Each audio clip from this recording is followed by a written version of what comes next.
Dear student, আজ আমরা by or ব্রোয়িং option এবং লিজ অপশন এর ডিসিশন মেকিং এর উপরে একটি প্রবলেম সলিউশন করব।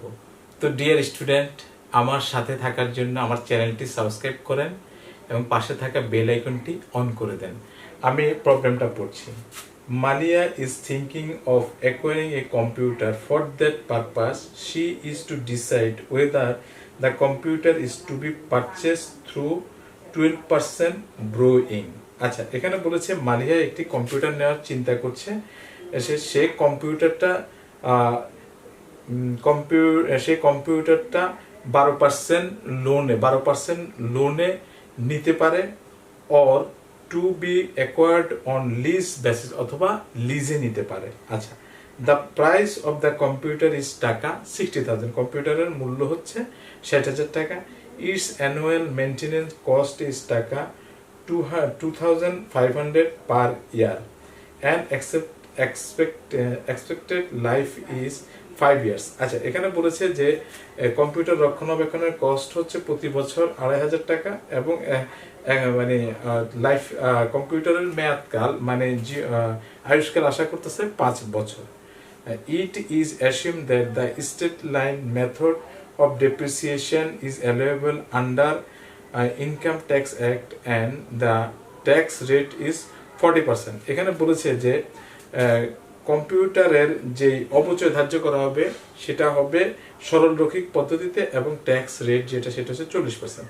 The salvage value of the computer is টাকা 10,000। কম্পিউটারের যেই ভগ্নাবশেষ মূল্য সেটা হচ্ছে 10,000 টাকা।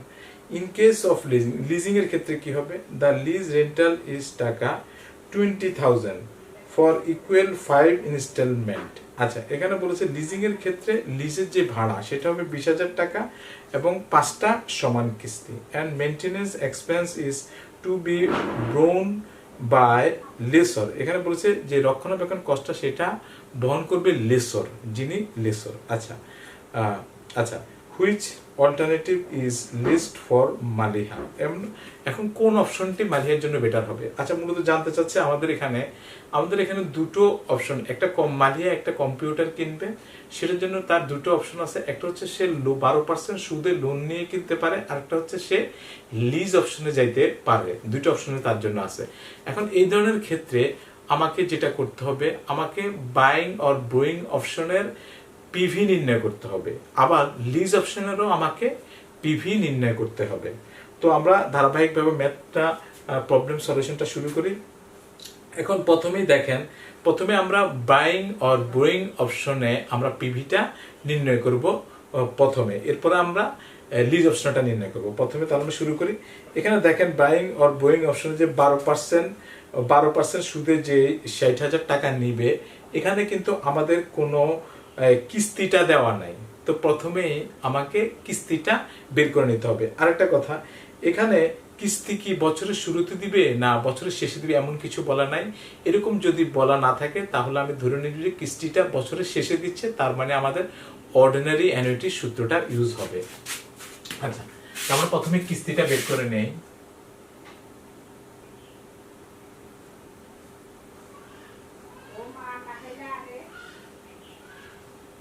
PV into I. আচ্ছা, এর 1 মাইনাস 1 প্লাস আই, উপর হচ্ছে এন। আচ্ছা, আমরা ফর্মুলাটা লিখেছি। এবার আমি এখানে একটু দেখিয়ে দিই কোনটাটা আমি কি ধরেছি। এ মানে হচ্ছে আমার ইনস্টলমেন্ট,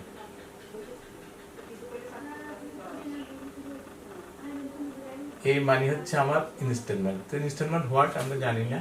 আচ্ছা, এরপরে পিভিটা হচ্ছে আমাদের এখানে যে দামটা দেওয়া আছে 60,000 টাকা। আচ্ছা, এরপরে আই সমান হচ্ছে আমাদের ইন্টারেস্ট রেট দেওয়া আছে 12%. এরপরে আছে এন হচ্ছে আমাদের নাম্বার অফ ইয়ার্স এখানে দেওয়া আছে 5 ইয়ার্স। ওকে, তাহলে আমরা এখানে একটু বসিয়ে দিই। পিভি হচ্ছে আমাদের 60,000 আর 0.12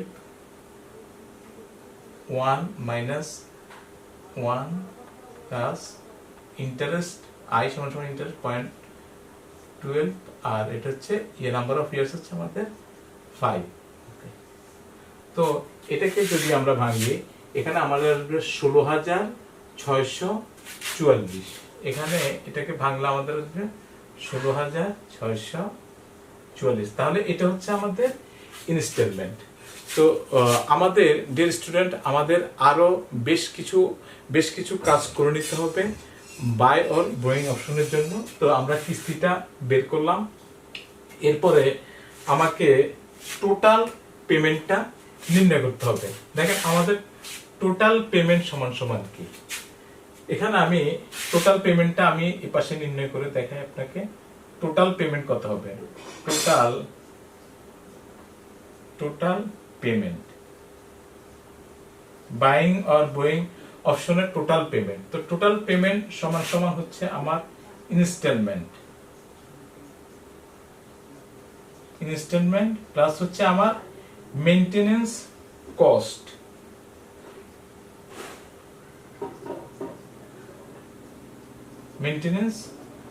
আচ্ছা, তাহলে ইনস্টলমেন্টের যেটা আমরা পেয়েছি, ইনস্টলমেন্ট আমরা পেয়েছি 16,644, ইনস্টলমেন্ট পেয়েছি 16,644। আর এখানে আমাদের মেইনটেনেন্স একটা কস্ট বলা আছে আপনার 2,500 টাকা করে কোশ্চেনে।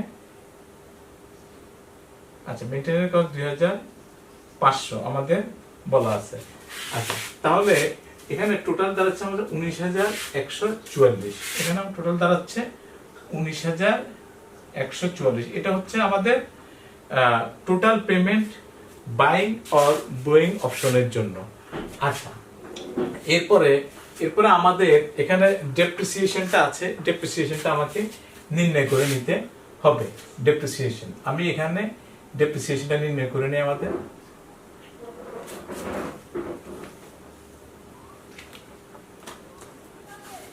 কম্পিউটারের উপরে ডেপ্রিসিয়েশন নির্ণয় করে নিই।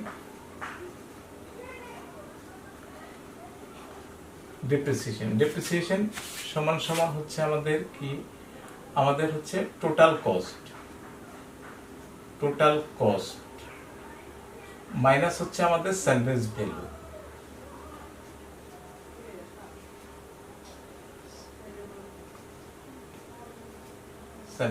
ইউজফুল লাইফ নিচে হচ্ছে আমাদের ইউজফুল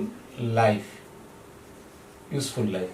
আচ্ছা, তাহলে আমাদের এখানে টোটাল কস্ট হচ্ছে আমাদের 60,000, যেটা আমাদের কোশ্চেনে দেওয়া আছে। টোটাল কস্ট 60,000, সার্ভিস ভ্যালু হচ্ছে আমাদের 10,000, আর ইউজফুল লাইফ হচ্ছে আমাদের 5 বছর।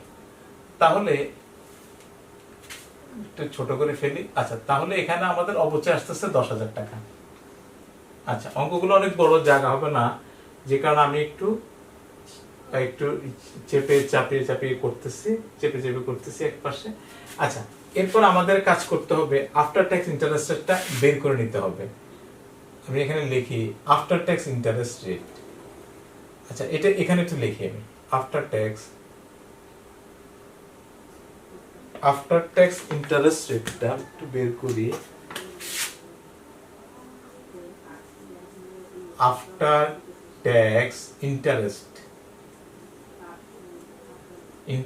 Rate, after tax interest rate. আচ্ছা, ওকে, এটা সমান সমান হচ্ছে আমাদের কেডি ইন্টু 1 মাইনাস টি মানে ট্যাক্স রেট। তাহলে কেডি আমার এখানে বলা আছে 12% বলা আছে। তাহলে আমার 1 সূত্রের 1, আর ট্যাক্স রেট হচ্ছে আমাদের এখানে 40%, 40% হচ্ছে আমাদের ট্যাক্স রেট। তাহলে এটাকে যদি আমি ভাঙি, অ্যাকচুয়ালি আমাদের এখানে আসবে 7.2%। তো আমরা ফ্র্যাকশনটা বাদ দিব, আমরা ধরবো শুধু 7%। ওকে, তো ডিয়ার স্টুডেন্ট, এই হচ্ছে আমাদের মোটামুটি ওয়ার্কিং। এরপরে আমি আপনাদেরকে একটা জিনিস বলি, আমাদের ইন্টারেস্ট মানে বাইং অর বোয়িং অপশনে ইন্টারেস্টটা বসানোর জন্য আমাকে একটা লোন অ্যামোর্টাইজেশন শিডিউল করতে হবে। এই যে আমি যে 12% লোন নিয়েছি, 12% লোন নিয়েছি, লোনের কিস্তিটা আমি পেমেন্ট করতে হবে। তো যে কারণে বাইং অর বোয়িং অপশনের জন্য অবশ্যই ইন্টারেস্টটা বের করার জন্য, ইন্টারেস্ট যে আছে আমাদের এখানে ইন্টারেস্ট আছে একটা অপশনের ক্ষেত্রে 12%, এই ইন্টারেস্টটা বের করার জন্য আমাকে একটা লোন অ্যামortization শিডিউলটা করতে হবে। আর লোন অ্যামortization শিডিউলটা যারা জানেন না যে লোন অ্যামortization শিডিউলটা করে, তারা অবশ্যই একটু কাইন্ডলি আমার এই লিস্ট ফাইন্যান্সিং এর লেকচার 4টা একটু দেখবেন। লেকচার 4টা দেখলে আপনি লোন অ্যামortization শিডিউল ডিটেলস বুঝে যাবেন। তারপর আমি একটু এখানে বলছি যে লোন অ্যামortization শিডিউল। আচ্ছা দেখেন, প্রথমে আমি ইয়ার লিখেছি, বিগিনিং ব্যালেন্স, তারপর হচ্ছে instalment, interest rate, principal, payment, ending balance. আচ্ছা, এখানে প্রথমে যথাযথ 5 ইয়ার, আমি 5টা ইয়ার লিখে দিয়েছি। এরপরে লোনের যে বিগিনিং ব্যালেন্স আমার 60,000 টাকা, ওটা আমি লিখেছি। আর এরপরে আমাদের এই ইনস্টলমেন্ট যেটা আমি নির্ণয় করেছি 16,644, ওটা আমি এখানে লিখে দিয়েছি। ইনস্টলমেন্ট প্রতি ঘরেই সমান হবে, তাই ইনস্টলমেন্ট আমি 5টা ঘরে 16,644 করে লিখে দিয়েছি। এরপরে ইন্টারেস্ট। আচ্ছা, ইন্টারেস্ট কিসের উপর ধরবেন আপনি? ইন্টারেস্টটা অবশ্যই সবসময় বিগিনিং ব্যালেন্সের উপরে আপনি যদি 12% দেন তাহলে ইন্টারেস্ট এটা আসবে। আচ্ছা, গেল ইন্টারেস্ট। এরপর আমাদের প্রিন্সিপাল পেমেন্টটা আমি কিভাবে নির্ণয় করেছি? এই ইনস্টলমেন্ট থেকে আমি ইন্টারেস্টটা বাদ দিছি আর আমার প্রিন্সিপাল পেমেন্টটা বেরিয়ে গেছে। এরপরে আমি এন্ডিং ব্যালেন্সটা নির্ণয় করেছি কিভাবে? আমি এই 60,000 বিগিনিং ব্যালেন্স 60,000 থেকে আমি প্রিন্সিপাল পেমেন্টটা বাদ দিলে আমার 50,556 হয়ে যাবে। এভাবে তারপর এই এন্ডিং ব্যালেন্সটা এখানে আমি বিগিনিং ব্যালেন্সে নিয়ে আসছি। ঠিক আছে, তো যথারীতি আবার আমি এখানে আপনার বিগিনিং ব্যালেন্স ক্ষেত্রে ইনস্টলমেন্ট বাদ দিয়েছি।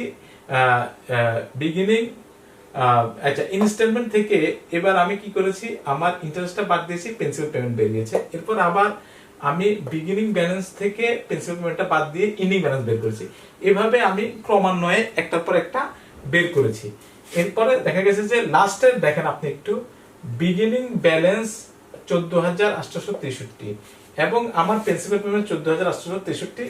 তো এটাকে বিগিনিং ব্যালেন্স থেকে যখন আমি প্রিন্সিপাল পেমেন্ট মাইনাস, তখন আমার লোনটা জিরো হয়ে গেছে, লোনের ব্যালেন্স আমার জিরো হয়ে গেছে। এভাবে আমি করেছি। এটা জাস্ট শুধুমাত্র আমি লোনের ব্যালেন্স শিডিউলটা করেছি, এখানে আমাকে চাই নাই। কিন্তু বাইং অর বোয়িং অপশনে আমার ইন্টারেস্টটা ইন্টারেস্টটা বসাইতে হবে। এটা না করলে আমি ইন্টারেস্টটা পাবো না, এটা রাফ হইলেও আমাকে করতে হবে।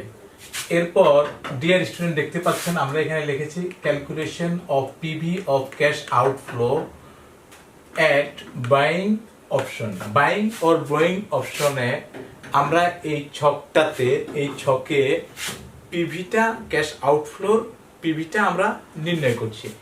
তো আমি এখানে একটা ছক এঁকেছি। ছকের শুরুতেই এখানে লিখেছি আমি year, total payment, interest, maintenance cost, depreciation, taxable expense, tax shield at the rate of 40%। তারপরে ক্যাশ আউটফ্লো পিভি ফ্যাক্টর হচ্ছে আমাদের 7%। এরপরে নির্ণয় করেছি আমি পিভি।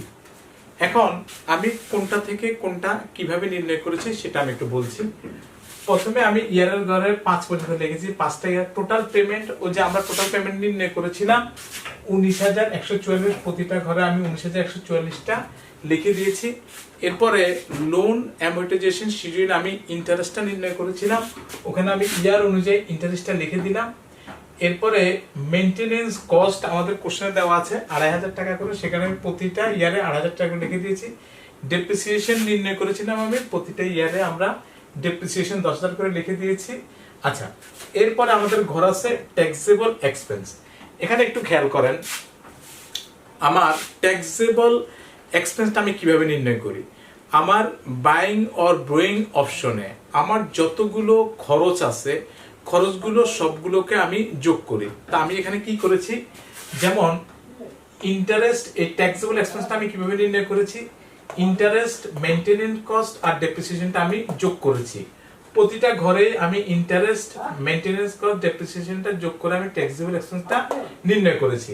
ওকে, আচ্ছা, এরপর আমি ট্যাক্স শিল্ডটা কিভাবে নির্ণয় করেছি। ট্যাক্স শিল্ডটা আমি নির্ণয় করেছি আমার ট্যাক্সেবল এক্সপেন্সের উপরে। জাস্ট আমি 19,000 ট্যাক্সেবল এক্সপেন্সের উপরে আমি নির্ণয় করেছি।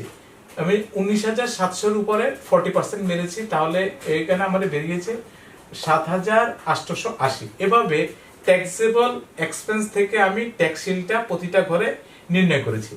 আচ্ছা, এরপরে আমাদের ক্যাশ আউটফ্লোটা আমি নির্ণয় করেছি কিভাবে। ক্যাশ আউটফ্লোটা আমি এই ট্যাক্স শিল্ড, আমাদের ট্যাক্স শিল্ড এই যে টোটাল যে পেমেন্ট আছে, আমাদের টোটাল পেমেন্ট আছে কত করে, 19,140 করে প্রতিটা ঘরে আছে। জাস্ট আমি ট্যাক্স শিলটা মাইনাস করেছি টোটাল পেমেন্ট থেকে, ট্যাক্স শিলটা মাইনাস করে আমার 11,264, এভাবে প্রতিটা ঘরে আমার এসছে।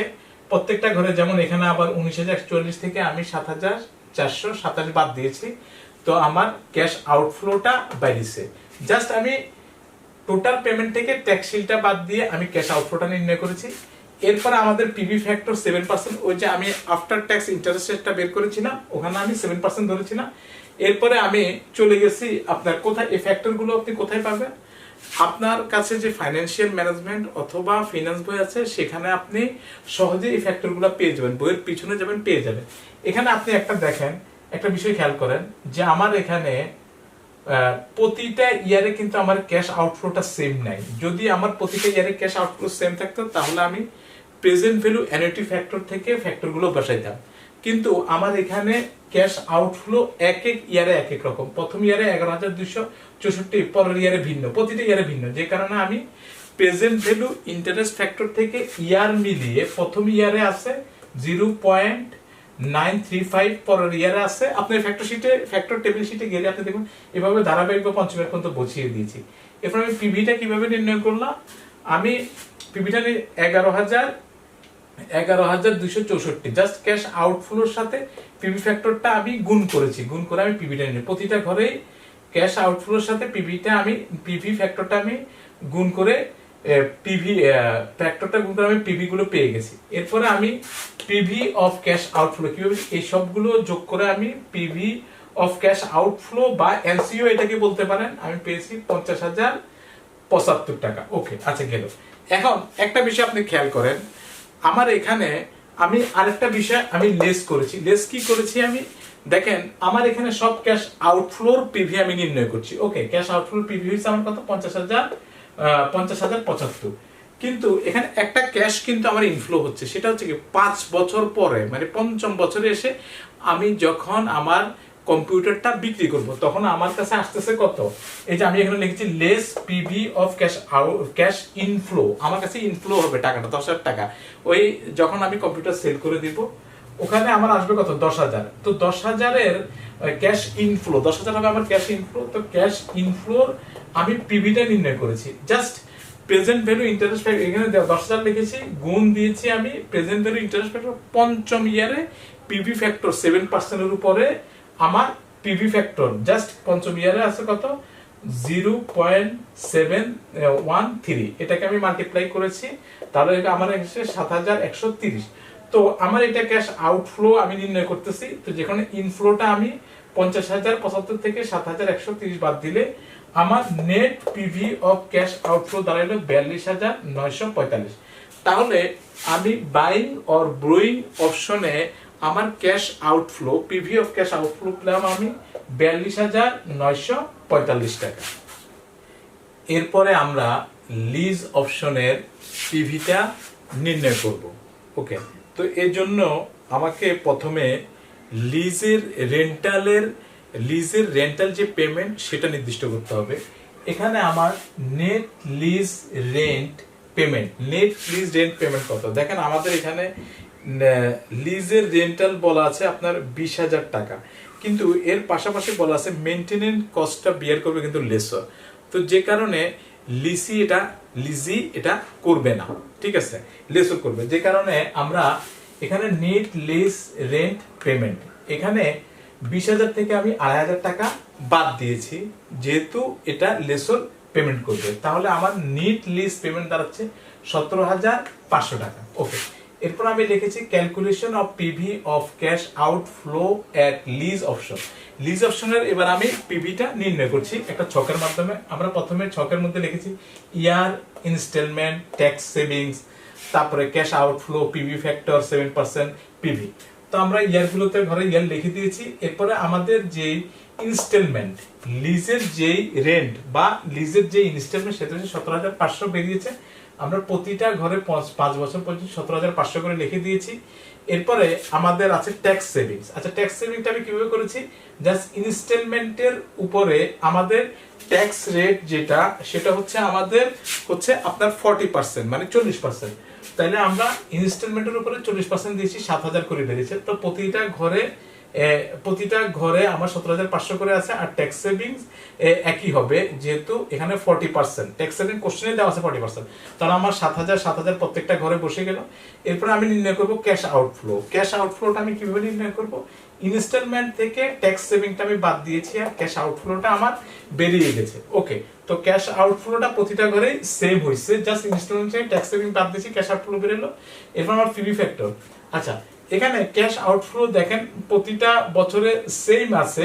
আমি অ্যানুইটি ফ্যাক্টর দিয়েও করতে পারতাম, কিন্তু আমি এখানে অ্যাকচুয়ালি পিভি ফ্যাক্টর দিয়েই করেছি। তো একটু বড় হয়েছে আর কি, অ্যানুইটি ফ্যাক্টর দিয়ে করলে একটু ছোট হইতো অঙ্কটা। যাই হোক, তো আমি করেছি। এখানে আমি প্রেজেন্ট ভ্যালু ইন্টারেস্ট ফ্যাক্টরের গিয়েছি, ইন্টারেস্ট ফ্যাক্টরের ঘরে গিয়ে আমি জাস্ট ওই টেবিল শিটে আর কি প্রেজেন্ট ভ্যালু ইন্টারেস্ট ফ্যাক্টরের শিটে আমি ফ্যাক্টরগুলো ধারাবাহিকভাবে ইয়ার অনুযায়ী বসিয়ে দিয়েছি। এরপরে পিভিটা কিভাবে নির্ণয় করেছি, আমি জাস্ট ক্যাশ আউটফ্লোকে ফ্যাক্টর দ্বারা মাল্টিপ্লাই করে আমি প্রতিটা ঘরে পিভিটা বসিয়ে দিয়েছি। এরপর আমি লিখেছি total PV of cash outflow. এখানে আমি পিভিটা যোগ করেছি, এসছে 43,052। এখন দেখেন একটা বিষয়, এখন আমার কিন্তু আমাকে কিন্তু বলেছে যে ডিসিশন নিতে যে আমি কি লিজ অপশনে যাব না বাইং অর বোয়িং অপশনে যাব। আমার দেখতে হবে কোনটার পিভিটা কম, ক্যাশ আউটফ্লো পিভিটা কম। এখন আমরা একটু আগে বাইং অপশনের ক্যাশ আউটফ্লোটা নির্ণয় করেছিলাম, ওখানে ছিল আমার 42,945 টাকা, 42,945 টাকা। এখন আমার লিজ অপশনের পিভি বেরিয়েছে 43,052। তাহলে আমার কোনটা কম?